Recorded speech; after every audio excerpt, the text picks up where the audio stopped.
Au bout du rêve, il y avait l'ambition de la réussite. Et sur le chemin, des défis technologiques et humains d'envergure internationale. Ici, on parlait du projet. On travaillait pour le projet. Mais ce n'est plus un projet, c'est devenu une réalité concrète. De celles qui marquent de leur empreinte les hommes et les femmes qui y ont investi une partie de leur vie. Car au-delà du rêve, il y a une aventure industrielle et sociale.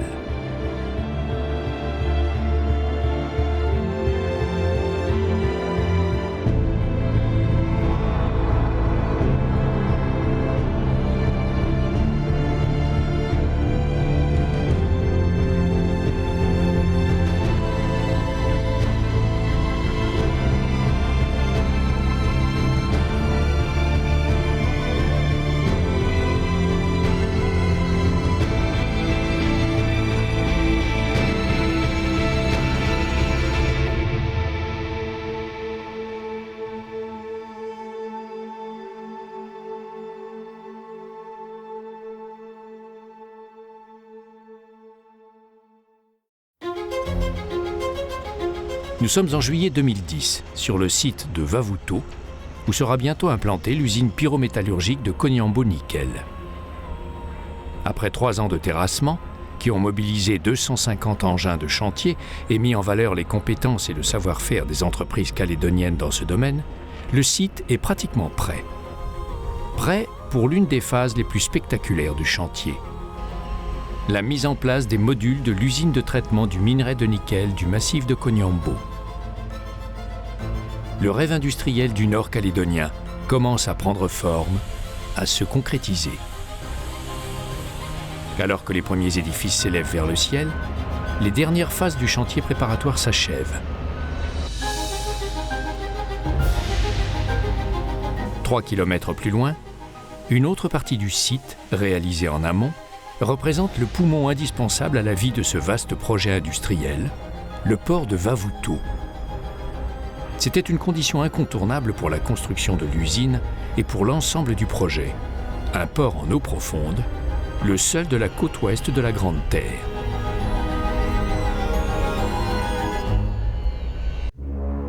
Ce matin-là, sur le lagon turquoise du nord-ouest de la Nouvelle-Calédonie, la mer est calme, les conditions météorologiques idéales, comme pour souhaiter la bienvenue au premier module de l'usine de Koniambo Nickel. Après 17 jours de mer, le navire de la société de transport maritime Dockwise entre dans la passe de Duroc. Spécialement consolidé pour supporter le poids des modules, le géant des mers glisse vers le chenal creusé pour le projet, qui a nécessité des travaux de grande ampleur. 7 millions de mètres cubes ont été déplacés à 1 km de la côte. Il ouvre la route du port. Le port a été, au début du chantier, a été l'une des priorités en termes d'infrastructure, puisque c'était par le port que devait rentrer l'essentiel du matériel pour la construction, et notamment les modules. Donc le défi était bien sûr technique, et notamment c'était le creusement d'un chenal de 5 km de long, 200 mètres de large, 12 mètres de profondeur, dans un milieu lagonaire très délicat.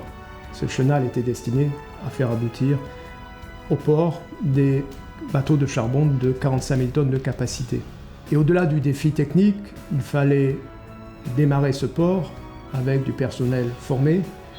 Pour cela, nous avons recruté 9 opérateurs logistiques polyvalents. Nous avons formé, puis ils ont pu opérer en phase de chantier. Ils ont largement participé au déchargement de 1 million de tonnes de matériel pendant la phase chantier.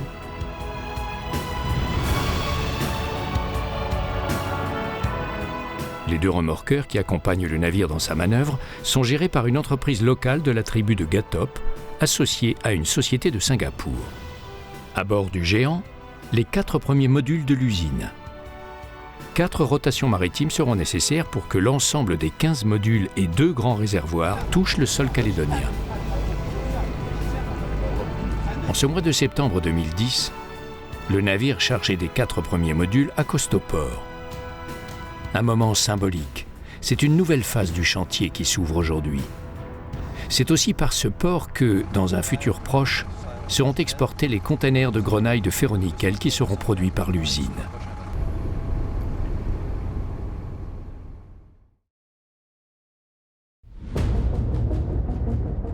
Il n'y a pas de temps à perdre. La manutention des modules, qui inclut leur déchargement et leur transport sur le site de l'usine, se met rapidement en place.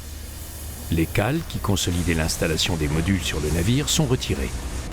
Les remorques de manutention lourde à roues multiples entrent en scène, un ballet orchestré par la société belge Sarins, qui a été aussi mise à contribution pour le déplacement des modules en Chine sur le chantier de construction.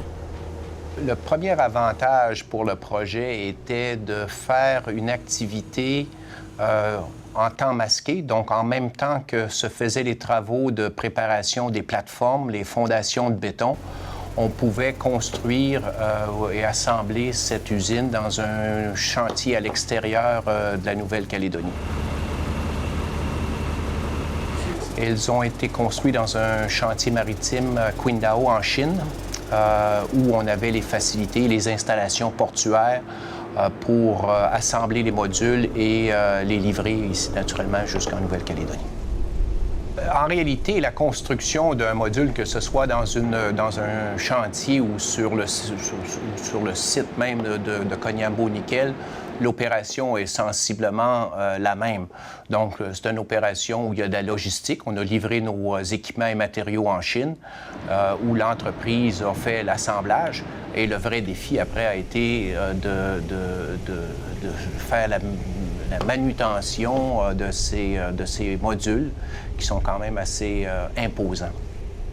Pour le transport, donc naturellement, le choix, la stratégie de modularisation a pris en considération au départ les moyens de transport disponibles, la capacité des ports, du port au point d'expédition, la capacité du port au point de réception. Donc, le transport comme tel n'était pas le vrai défi. Le vrai défi de la modularisation réside dans les tolérances. Donc, on fait des pièces qui sont immenses, où il y a des multitudes d'équipements qui sont installés, des tuyauteries, et on doit s'assurer qu'une fois livré et mis en place, tout soit bien aligné, que les tuyauteries soient dans l'axe lorsqu'on passe d'un module à l'autre. Donc, c'est le respect des tolérances qui est le principal défi de la modularisation.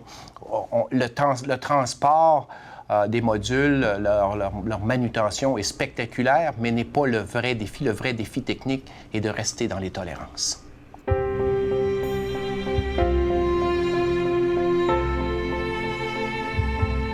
Le projet comporte des défis technologiques, mais aussi des défis humains.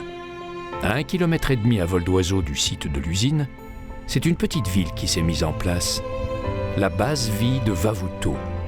En quelques mois, les infrastructures sont sorties de terre, prêtes à accueillir les employés qui vont venir travailler sur le site. Au pic de construction de l'usine, ils seront 6500, dont 5800 à résider sur cette base. 5800 personnes à loger, à nourrir avec 5 restaurants qui serviront jusqu'à 56 000 repas par semaine.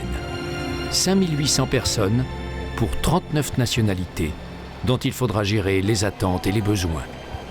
Le projet Koniambo, c'est aussi cela, un brassage culturel de dimension internationale. En février 2011, nous rencontrons Janek Krivocek, qui est responsable de l'hébergement et des loisirs sur la base vie. Actuellement, on est à 3100 personnes en lit assigné. Ils ne sont pas tous là en même temps, mais c'est à peu près la population que nous avons à la date d'aujourd'hui sur le camp. C'est une petite ville avec tous ses aléas d'un petit village, avec les besoins, les envies de chacun, le mélange interculturel de chaque nationalité. Et oui, je trouve ça que c'est une très bonne expérience, humaine d'abord, parce que il y a le fait de rencontrer des gens des pays d'Asie, la culture, le mélange de la culture kanak, le mélange de toutes ces nationalités. Le but, c'est 0 accident. Moi, je parle au niveau de la base vie, parce qu'il faut faire attention à tout. Par exemple, il n'y a pas de bar, il n'y a pas de gobelet en verre, c'est du gobelet carton ou du polycarbonate. Pas de plastique, c'est polluant. Donc il y a une règle de vie, il y a un règlement intérieur qui est remis aux résidents lors de son arrivée. Et le but, c'est que chacun l'applique. Et quand tout le monde l'applique, ça se passe sans aucun problème. En laverie, ils sont 15 personnes sur la laverie. En femmes de ménage, si vous voulez, on peut aussi parler ménage, parce que faut savoir que les femmes de ménage sont des femmes extraordinaires. Alors ça, je ne vais pas faire une biographie sur mes femmes de ménage, mes femmes de chambre plus précisément, mais il faut savoir qu'on privilégie avant tout, nous, l'emploi local. On a la zone VKP en priorité. Énorme respect pour ces dames, parce que beaucoup, c'est leur premier emploi.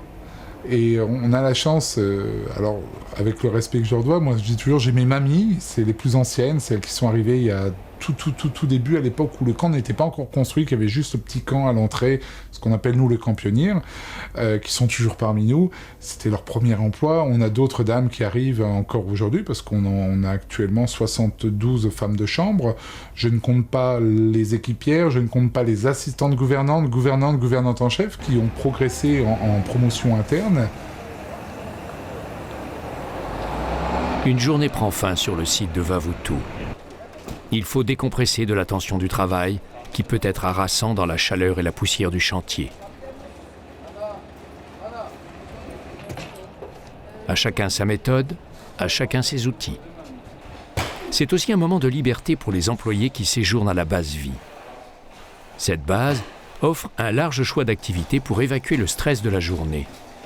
Ce sont aussi des moments privilégiés de partage et d'échange pour ces hommes venus des quatre coins du monde. Je suis aussi en charge des loisirs et le but, c'est de créer une harmonie où tout le monde... le sport, c'est international. Qu'il n'y a pas besoin de langage pour jouer au foot, pour jouer à la pétanque, pour faire une partie de tennis. Je dirais ce sont des règles de jeu internationales. Donc il n'y a pas besoin de traduire. Au niveau de la restauration, vous avez donc un restaurant chinois. Vous avez un restaurant qui regroupe tout ce qui est thaï, philippin. Et vous avez le restaurant, ce qu'on appelle le restaurant New Western, mais où regroupe les locaux, les expats, où tout le monde mange ensemble. Quand le soleil se couche sur Vavutu, on en profite pour joindre par Internet la famille lointaine ou pour prendre un verre au bar où des concerts sont régulièrement organisés. On discute peut-être du travail de la journée ou on évoque au contraire son quotidien lointain, son pays d'origine. On mélange sans doute les langues, les cultures. Et sur cette terrasse, face à l'usine qui prend forme, une journée de plus s'achève sur la base vie de Vavutu.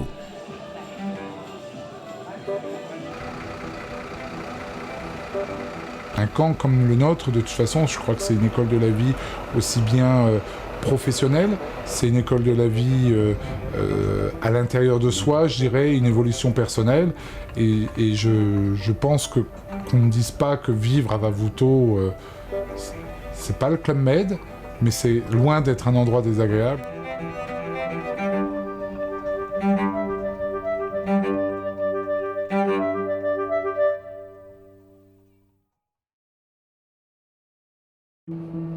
La base vie, tout comme l'usine et le port, sont au pied du massif du Konyambo qui renferme la ressource en nickel du projet industriel. La totalité du site de Vavutu s'étend sur une zone de 200 hectares. L'usine est implantée à 21 mètres au-dessus du niveau de la mer, alors que le sommet du massif minier culmine à 940 mètres. Un dénivelé de 920 mètres qui va conditionner les méthodes d'exploitation à mettre en place.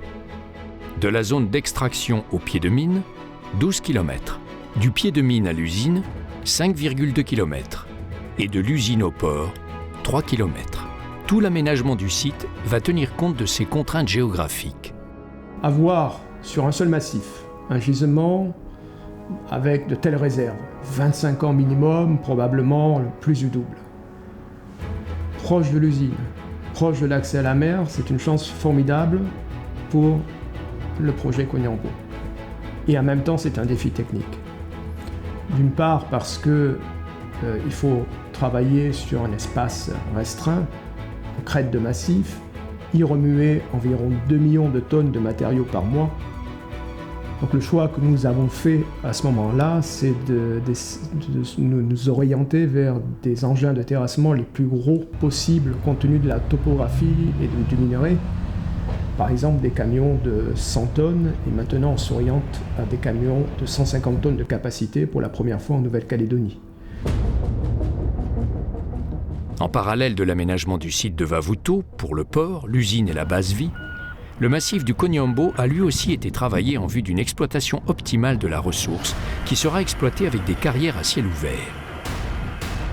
Nous sommes en avril 2011. Les engins s'activent déjà depuis fin 2008 à la mise en place des routes, des remblais et des infrastructures du massif.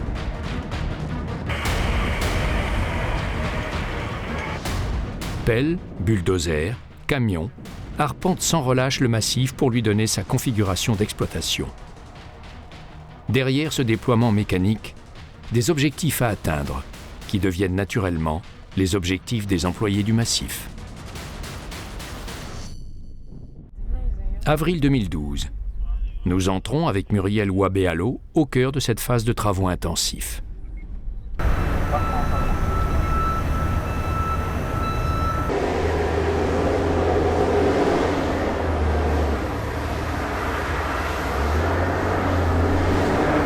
Je m'appelle Muriel Wabéalo, donc je suis originaire de la tribu de Bako, ici à Koné. Et donc je travaille pour KNS en tant que chef de poste mine. Là, je suis sur un changement de poste pour être superviseur de gestion pour la mine. Le chef de poste mine, en fait, il gère donc toutes les équipes, une équipe de la mine pour tout ce qui est... on gère en fait les opérateurs d'engins pour, justement pour faire tous les travaux qu'on voit là, quoi. On est en train d'ouvrir donc la route qui va nous mener donc aux carrières d'exploitation, la MHR qui va nous emmener jusqu'à l'OPP là-bas. Donc la pelle elle est en train de déblayer en fait. Ici on est sur le déblai 198, donc la pelle elle est en train de déblayer donc pour pouvoir faire l'accès pour les 100 tonnes aller de l'autre côté. En fait, notre rôle c'est de dispatcher les opérateurs sur les engins, de les faire tourner et puis de tenir nos objectifs de production, quoi. Donc j'ai commencé en fait à la mine par hasard, parce que moi dans ma famille il n'y a personne qui travaille à la mine, donc c'est vraiment par hasard que je suis arrivée dans ce milieu-là. J'ai d'abord commencé, j'étais secrétaire. Et après, de fil en aiguille, j'ai suivi des formations, le métier du terrain me plaisait bien, donc c'est comme ça que je suis devenue superviseur. Muriel a rejoint le site industriel de la mine vers le bureau où s'organise le planning des travaux, la répartition des engins et des hommes. Pour Muriel, c'est le projet qui prend forme. J'ai toujours cru donc en ce projet, j'ai toujours su qu'on allait y arriver à construire cette usine. Et donc là, ça me motive encore davantage, quoi, de voir que ça y est, quoi, on y est.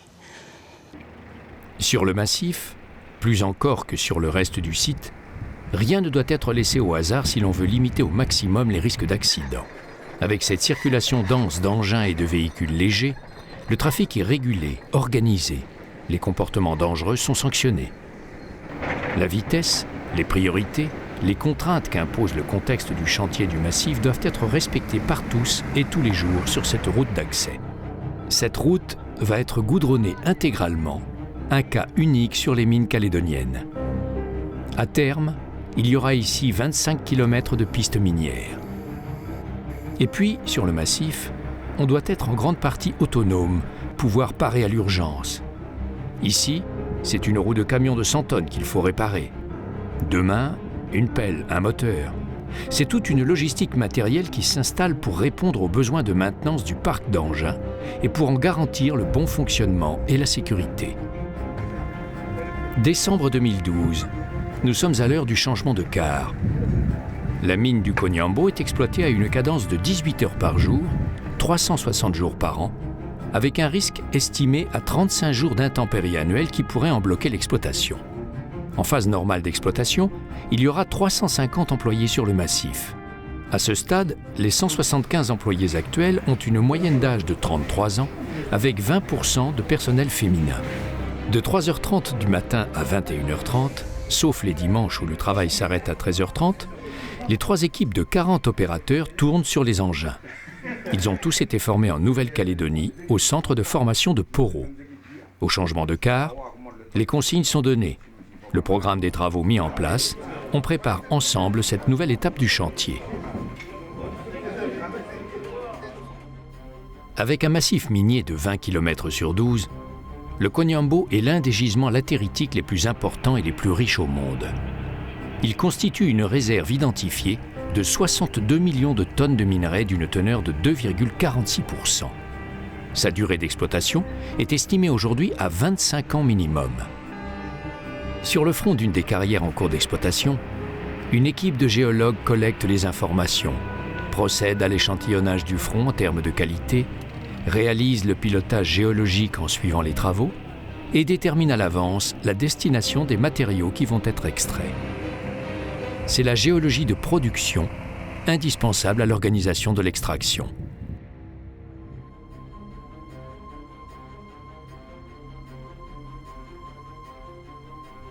Sur une autre zone, on fait de la prospection. C'est la géologie de la ressource.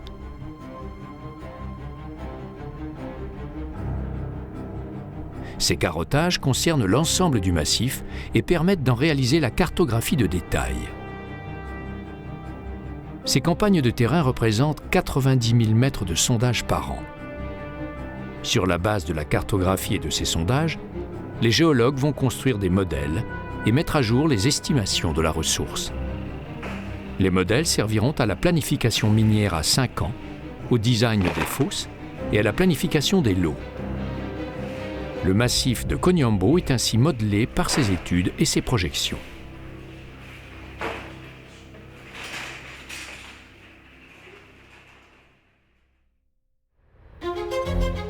Mais revenons quelques mois en arrière, en octobre 2010. Sur fond de lagon turquoise, l'assemblage des modules se poursuit. Leur raccordement a été confié à la CMIIC, une entreprise chinoise spécialisée dans la construction de grands projets industriels à travers le monde.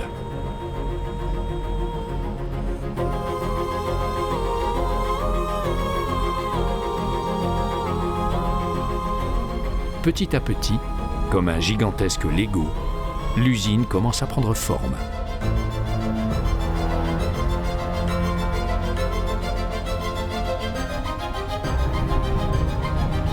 En tout, nous aurons 17 différentes composantes qui seront livrées de Chine. 15 sont ce qu'on appelle des modules, 2 sont des réservoirs. Donc, mais on a 15 modules proprement dit qui intègrent plusieurs pièces d'équipement. Les plus lourds tournent autour des près de 4000 tonnes, 3500 et 4000 tonnes. Les dimensions les plus grandes, c'est la hauteur du module de tête, 52 mètres. Donc, on parle quand même de pièces ou de composantes qui sont particulièrement encombrantes, à 52 mètres de haut. Donc, ce sont les modules. Donc, les poids varient en fonction, les dimensions varient. Mais, disons, 30 mètres par 30 mètres par 30 mètres par module semble être une dimension moyenne de ce qu'on a reçu ici en Calédonie.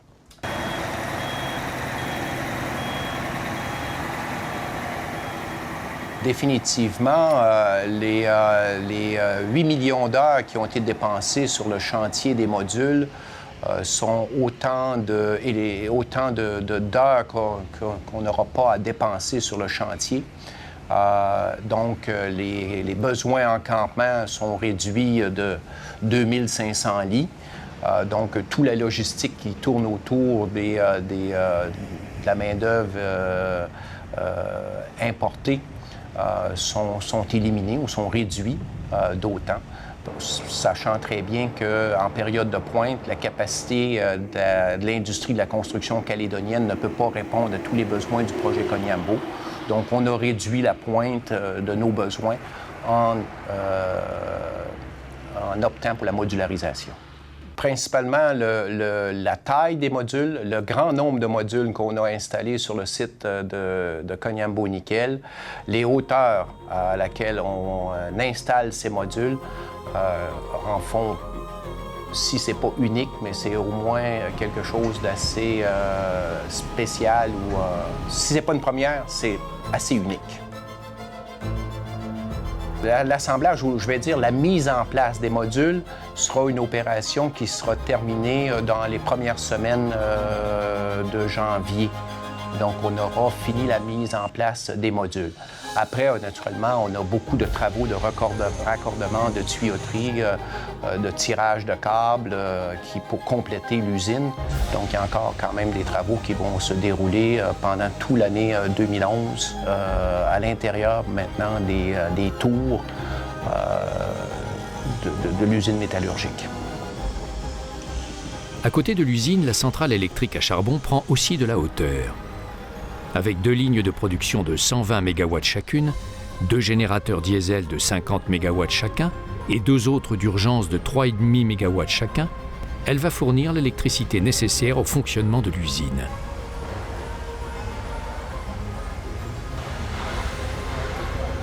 Sa cheminée culmine à 130 mètres de hauteur.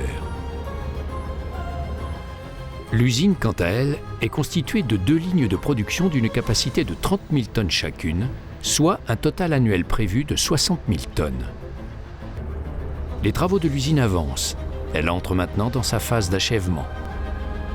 Depuis l'arrivée des tout premiers modules, 2 années se sont écoulées consacrées à l'assemblage et au raccordement.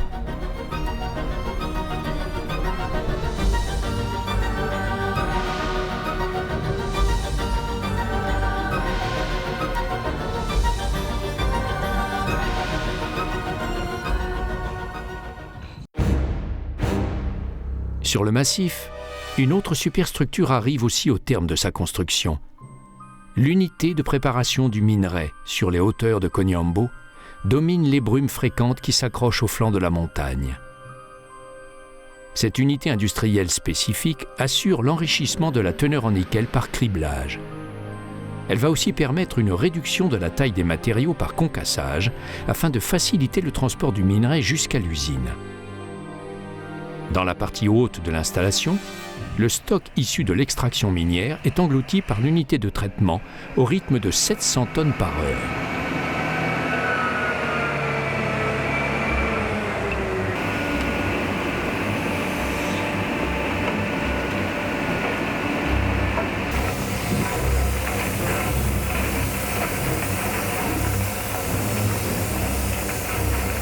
À l'arrivée, au pied de la structure, le minerai rejoint le début du convoyeur pour prendre le chemin de l'usine.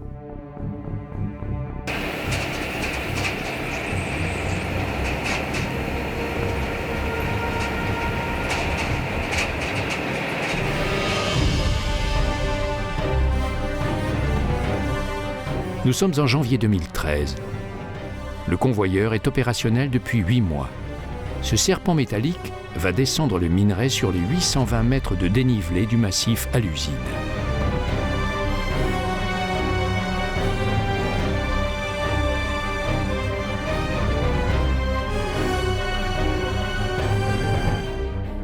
Sur ce terrain, avec de fortes pentes et un sol qui devient très glissant en cas de pluie, on imagine aisément les défis qu'il a fallu relever pour cette construction. Le résultat est là, sous nos yeux.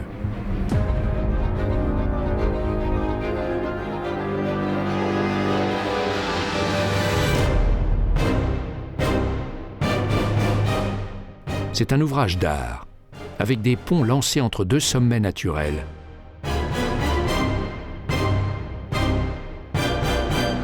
Ce convoyeur hors norme deviendra sans doute l'un des symboles visuels du site industriel de Koniambo Nickel. Nous allons découvrir pourquoi et comment ce convoyeur est né. The ore transportation from the massif down to the Bavuto is a critical part of the project, and the requirement is because of they do not want to truck, and trucking is expensive, as well as it's consuming a lot of carbon dioxide and dust and safety concerns. So conveyor is the cheapest means of transporting for longer term, over a 25-year period. The major difficulty is the earthwork and access track preparation, and also bringing material delivery to the slopes, because the conveyor has slopes up to 27%. So it is very difficult in terms of access and earthwork, and also the terrain, because the geotechnical conditions are soft, and it creates its own issues. When it rained, it becomes slippery, and those are the difficulties in terms of construction. The conveyor is actually made up of two sections, conveyor line 1 and line 2. The conveyor 1 is about 4.4 kilometers, and conveyor 2 is about 7 kilometers long, and total length is 11.5 kilometers. The reason we could not build as a single belt, because of the tension, and also there is no commercial installation existing to allow for that kind of belt tension and sharp curve. Combination of the two, the terrain and the tension, we could not build a long conveyor, one conveyor. The conveyor travels at 4.5 meters per second. So it is approximately, the ore will take from the ore plant to the Vero stockpile about 45 minutes to come from the time it gets dumped, and it runs on the two belts and it gets stacked in 45 minutes. During the transportation, the conveyor generates power, and the power will be fed back into the project grid system, about 430 kilowatt per hour. And the conveyor itself is about 1 meter width, the belt, and it is carrying about 700 ton per hour. That is the design capacity. This is the nickel mine. The 25-year mine plan is these ones. So from there, the nickel is mined and brought to the ore plant by truck, and then from the truck, it's processed here from run of mine to 16 millimeter minus ore, and then the ore is taken by the conveyor down to transfer station, and then from the transfer station is conveyor number 2, and then on to the Vero stockpile.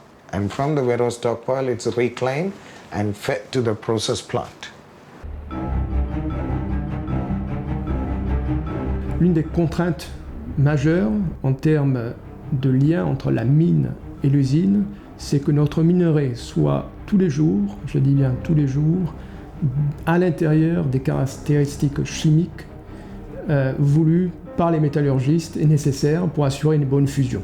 Pour assurer cette constance dans la caractéristique chimique du minerai, nous avons deux contraintes. La première, c'est de faire de la planification sur la mine, et la deuxième, c'est de faire un mélange très homogène, le plus homogène possible, d'états en bas sur Vavuto.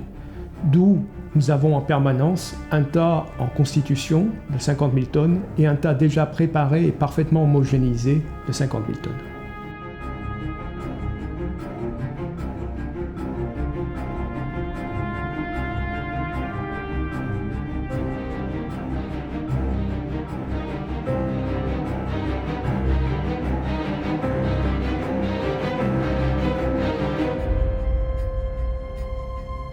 Un charbonnier décharge sa cargaison au port de Vavuto. Ce charbon vient d'Australie, de la mine de Mangula. 1 million de tonnes vont être livrées ainsi chaque année, dont les 2 tiers pour la centrale et 1 tiers pour l'usine.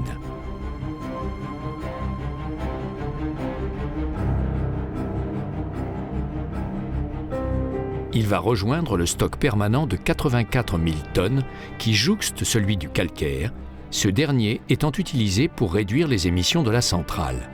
Tous les ingrédients sont dorénavant en place pour que l'usine puisse démarrer. Mais à côté de ce gigantisme industriel, Koniambo Nickel a aussi la charge de préserver le plus petit, le plus fragile.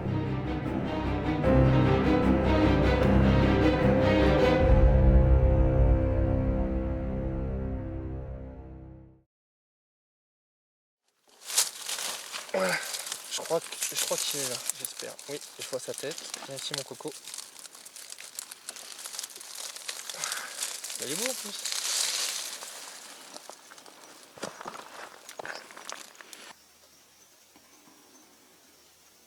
Alors le service réhabilitation et biodiversité terrestre de Cognambot-Nickel a deux missions principales. Suivre la biodiversité présente sur le site et s'assurer qu'on a une bonne connaissance de cette biodiversité pour être capable de la maintenir. Et la deuxième grande mission du service, c'est de réhabiliter le site au fur et à mesure que les zones impactées sont libérées pour pouvoir être réhabilitées. Sur la partie travaux de réhabilitation, le cœur de l'activité consiste à revégétaliser les zones qui ont été perturbées en réintroduisant des espèces natives, donc originaires du maquis minier, après travaux, après qu'on ait eu des impacts. Pour mener à bien cette tâche, il faut commencer par préparer le terrain, le remettre en état d'accueillir de nouveau la flore typique du massif minier avec les écoulements d'eau adaptés. Il faut ensuite reconstituer le topsoil. Des tonnes de terre végétale sont déversées sur les zones à traiter, et ce, quelles que soient les difficultés du terrain. C'est un autre chantier qui se met en place en parallèle de l'exploitation minière, un chantier de reconstruction, de réhabilitation. On prépare ce nouveau sol à accueillir au mieux les plantations, avec une étape de trouaison.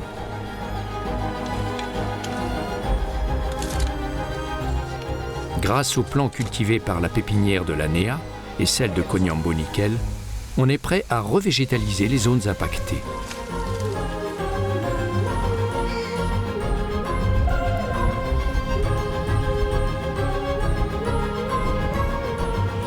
Mais les jeunes pousses sont en danger avec les cerfs et les cochons sauvages présents sur le site. Il faut protéger les plantations, clôturer les espaces, là aussi, quelles que soient les conditions.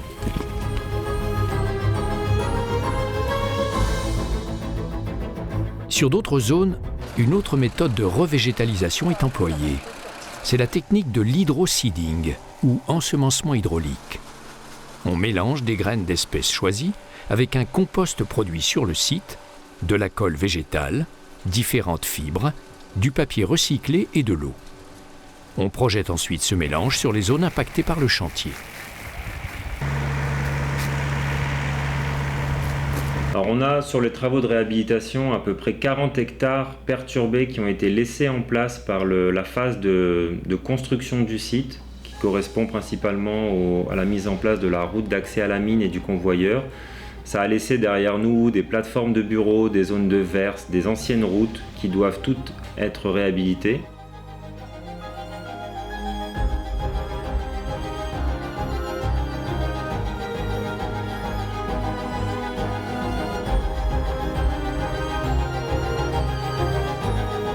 Cette réhabilitation ne concerne pas seulement le massif minier.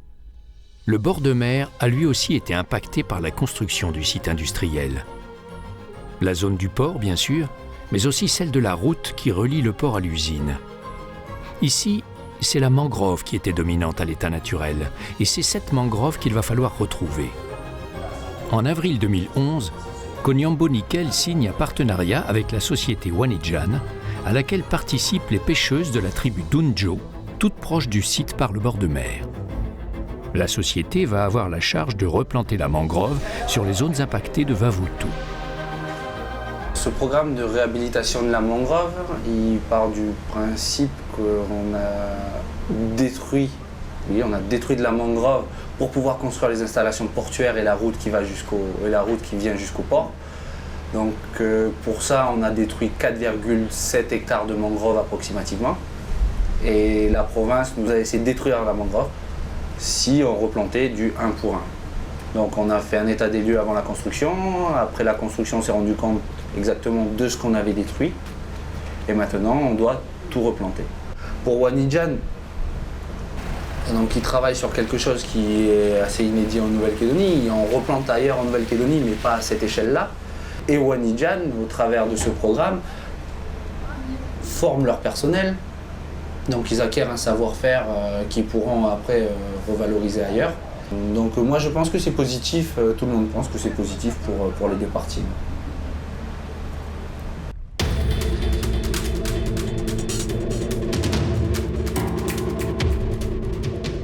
Avril 2013, c'est le grand soir à Vavutu. Tous les essais ayant été concluants, on va pouvoir tenter la première coulée technique avec le four numéro 1. C'est l'aboutissement de la mise en place du procédé industriel choisi par Cognambo Nickel. Le four, c'est l'aval du procédé NST. Le minerai a déjà été calciné, réduit, puis le minerai est introduit dans l'un des deux fours, et dans chaque four, le minerai est fondu par un arc électrique créé par 2 électrodes de 40 MW chacune. Donc l'enjeu, forcément, c'est de maîtriser ces courants très intenses et variables. Et du point de vue technique, du point de vue des hommes, c'est aussi de travailler avec du métal et la scorie en fusion. La concentration est totale ce soir-là. On perce pour la première fois le four numéro 1 pour libérer le métal en fusion.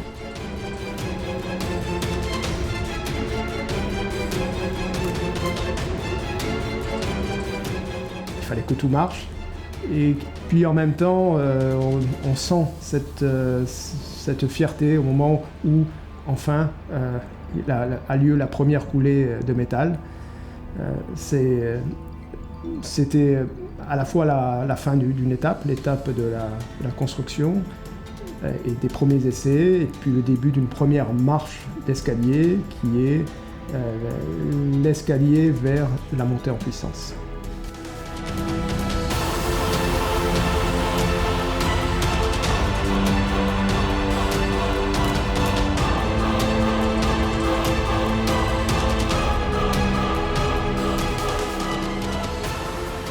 Le process se poursuit. À chaque étape, c'est une première technique. Le cuvier est transporté pour la suite des opérations.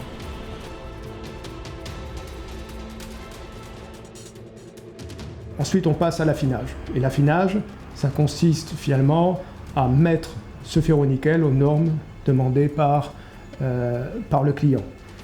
Donc, en clair, le produit est réchauffé dans un four poche à 10 MW.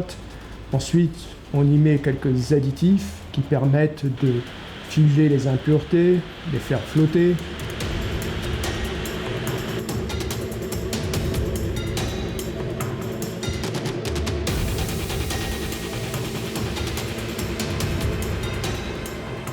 Avec un râteau mécanique, on enlève ces impuretés et on a ainsi un ferro-nickel pur, et on vérifie cette pureté par des mesures en laboratoire immédiates.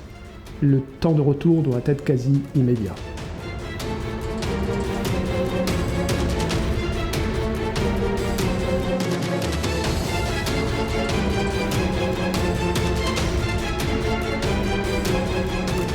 Le procédé NST a permis d'apporter des gains à la fois en termes d'environnement et de productivité.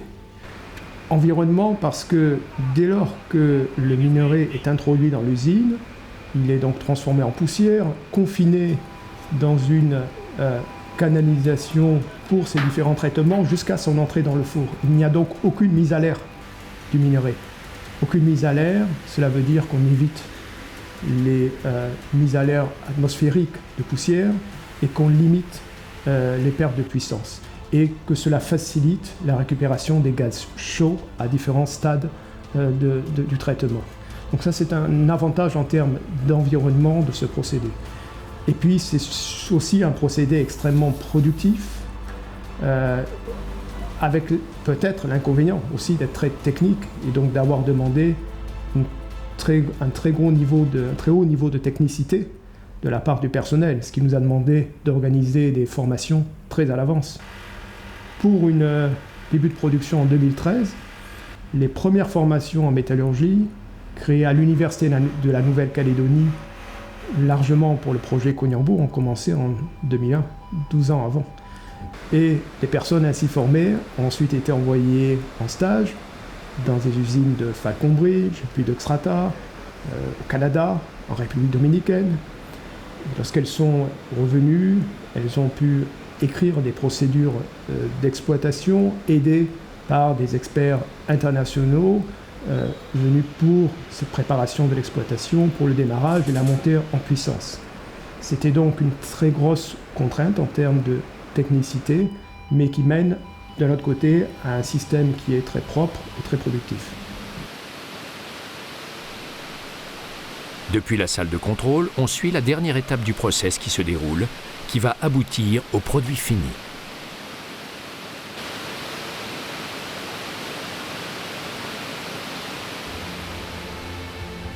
Dès qu'on est sûr que le produit répond aux normes du client, le ferronickel est ensuite versé sur une enclume et par débordement, on crée des granulés, ce qu'on appelle de la grenaille qui tombe dans l'eau et se refroidit. On a là le produit fini, la grenaille de ferronickel que l'on peut ensuite mettre en conteneur pour l'expédition pour le client.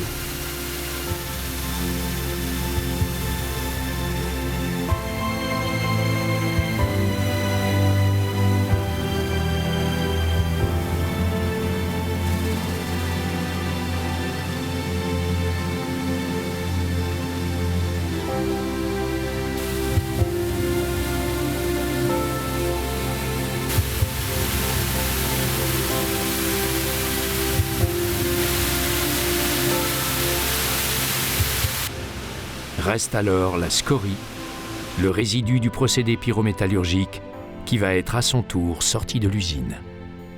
La scorie étant donc plus légère est coulée un peu plus haut par rapport au métal. Elle est coulée côté sud de l'usine, alors que le métal est coulé côté nord.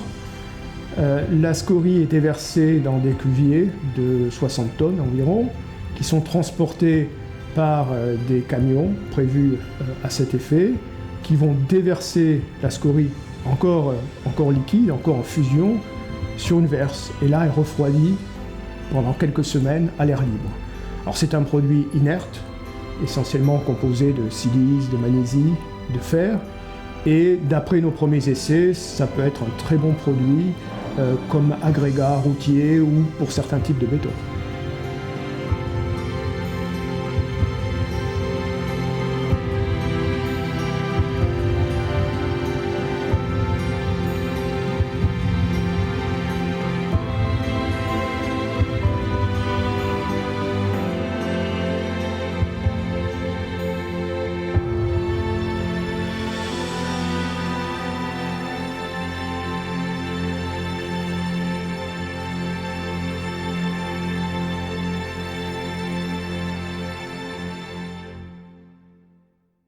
Je m'appelle Peter Hancock, je suis le président de Koniambo Nickel. Depuis 4 ans, presque 4 ans, je suis arrivé ici en Calédonie en mai 2011, pendant la phase de construction de notre projet. Maintenant, évidemment, beaucoup de choses ont changé. Nous sommes maintenant dans une phase d'exploitation, mais c'est toujours assez intéressant. C'est vraiment un projet spécial. Ce n'est pas juste parce que nous avons une taille significative. C'est un projet de presque 7 milliards de dollars, mais notamment c'est spécial parce que nous avons 2 axes. Un axe économique et technique, mais à côté de ça, en parallèle, un axe économique et social.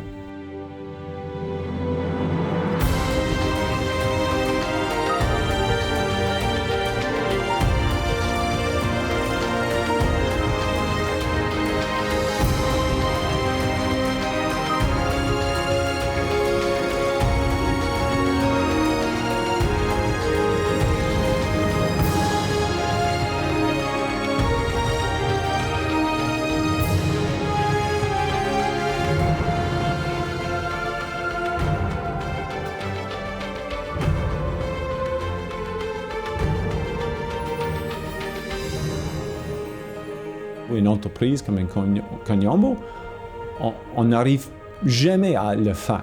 On a toujours des choses de changer, d'améliorer. On ne peut pas dire à un certain point que nous sommes arrivés, nous avons terminé le projet. Mais si c'est absolument nécessaire de définir une fin, je peux dire, pour l'axe économique et social, nous sommes arrivés. Nous avons déjà livré un impact significatif ici en Calédonie. On voit partout l'évidence de la croissance et des changements provoqués par le projet. Dans un sens économique, peut-être je peux choisir la date de la réalisation de notre capacité nominale. C'est probablement le point où on peut dire, voilà, nous avons terminé la phase de notre projet et c'est maintenant une entreprise opérationnelle.